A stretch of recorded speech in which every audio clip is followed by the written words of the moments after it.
Maka itu kelompok-kelompok itu sekarang, kata Buya Hamka, kalau kita lihat, ya kan, orang kafir adalah orang yang menolak kebenaran. Nah, itulah Yahudi, itulah Nasrani, itulah musyrik. Ya kan? Lalu disampaikan kebenaran.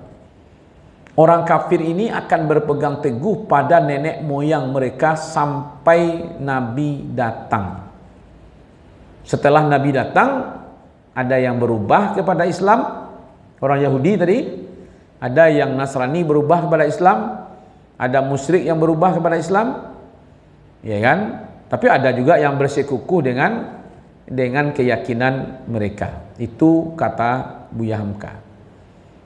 Jalalain, karena ada min tadi di situ, ya, lam yakunil ladzina kafaru min ahlil kitab, ada min di situ. Sebagian dari ahli kitab akan tetap berada di posisi Yahudi dan Nasrani, begitu juga orang-orang musyrik, itu penyembah berhala. Al-Muyassar, mereka tidak akan meninggalkan agamanya sebelum datang bayinah. Bayinah itu ya Nabi Muhammad, untuk menjelaskan itu gitu. Jadi kalau begitu, apa kedudukan Nabi Muhammad jadinya? Kedudukan Nabi Muhammad itu adalah penutupnya para nabi. Jadi harusnya orang-orang Yahudi itu beralih kepada Nabi Muhammad. Harusnya orang-orang Nasrani tadi itu beralih kepada Nabi Muhammad. Tidak bersekuku dia dengan pengikut Nabi Isa atau sebagai Nabi Musa atau Nabi Daud atau Nabi Sulaiman. Tapi mereka menjadi pengikutnya Nabi Muhammad. Karena Nabi Muhammad penutupnya para nabi. Nabi Muhammad itu sekarang untuk semua manusia, malah seluruh makhluk. Makanya Allah mengatakan, wa ma arsalnaka illa rahmatan lil alamin. Tidaklah aku utus engkau Muhammad kecuali menjadi rahmat bagi sekalian alam. Jadi Nabi Muhammad itu ya petunjuk buat manusia, petunjuk buat jin, dan juga sebagai rahmat untuk alam yang ada ini. Makanya jin itu kalau dia mau mendengarkan Al-Quran, dia dapat rahmat dia. Coba buka ibu surat jin itu. Surat jin surat berapa? Surat jin 72.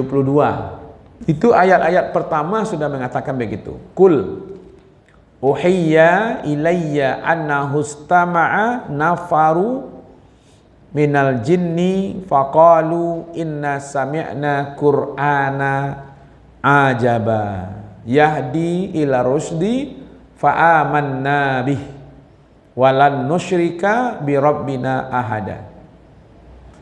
Katakanlah wahai Muhammad, kata Allah, telah diwahyukan kepadaku bahwa sekumpulan jin telah mendengarkan Al-Quran, lalu mereka berkata, sesungguhnya kami telah mendengarkan Al-Quran yang menakjubkan, yang memberi petunjuk kepada jalan yang benar, lalu kami beriman kepadanya. Dan kami sekali-kali tidak akan mempersekutukan seorang pun dengan Tuhan kami.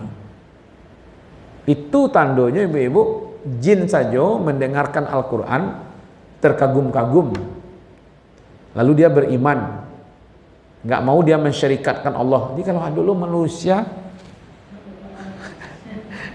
tidak namanya menjadikan Al-Quran sebagai petunjuk, itu ialah sia-sia itu.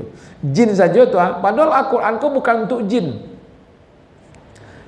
Al-Quran ku untuk manusia, lalu tadangah oleh jin, kagumnya, dapatnya petunjuk di situ, lalu tidak mau dia mensyarikatkan Allah, ya kan?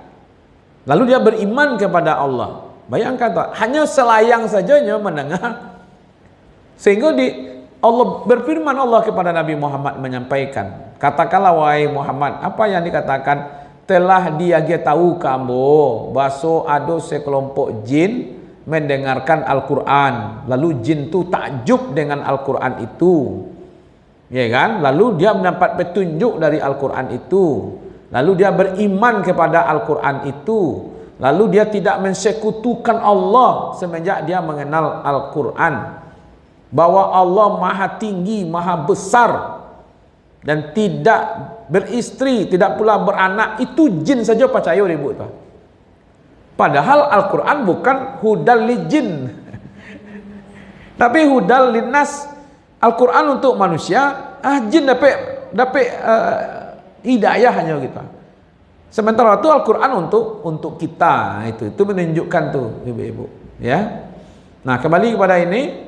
Jadi kedudukan Nabi Muhammad itu, di samping beliau adalah penutup para nabi, beliau adalah diutus untuk seluruh makhluk. Asya yang amwah, itu masalahnya. Kalau manusia mau dapat hidayah dia, kalau jin mau dapat hidayah dia. Alam ini akan menjadi dapat rahmat. Wa ma arsalnaka illa rahmatan lil alamin. Tidaklah aku utus engkau Muhammad kecuali menjadi rahmat bagi sekalian alam.